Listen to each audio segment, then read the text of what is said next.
தெனாலிராமன் கதையின் 4ஆம் பாகம்.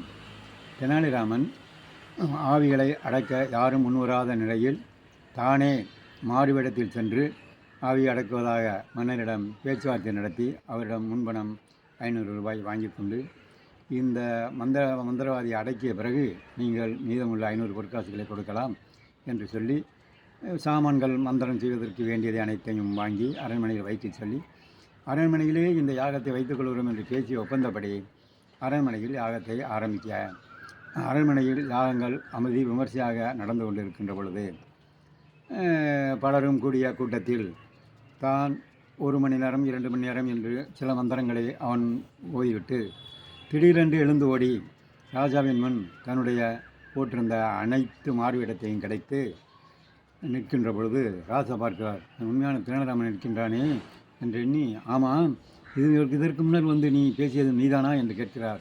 ஆமாம், நானே தான். நீங்கள் மீதமுள்ள 500 பொற்காசுகளை கொடுங்கள் என்று கேட்க, அவர் 500 பொற்காசுகளை கொடுத்துவிட்டு, ஆமாம், உன்னைத்தான் தலைவரே முண்டையராக வெட்டி விட்டார்களே, நீர் எப்படி இங்கு வந்தாய் என்று கேட்க, அவன், நான் ஆரம்ப காலத்தில் காளியிடம் வரம் பெற்றுள்ளேன்.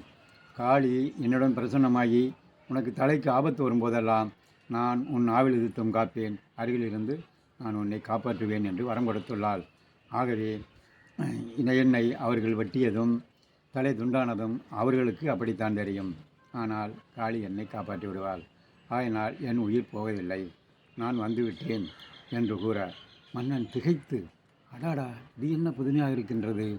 அப்போ ஒரு மன்னனிடம் கட்டளை விட காளியின் அருள் உயர்ந்ததா என்று எண்ணியிருக்கின்ற பொழுது அவன் கூறுகின்றான், பொருள் விடத்தை விட அருளே உயர்ந்தது என்று எடுத்துக்காட்டுக்கு இதுவே போதும் என்று உரைக்க, உடனே மன்னர் திகைத்து, சரி, இனிமையாவது நீ பொறுமையுடன் நடந்து கொள்ள வேண்டும், பொறுப்புடன் நடந்து கொள்ள வேண்டும் என்று கூறி வேலையில் அமர்த்தி கொண்டான்.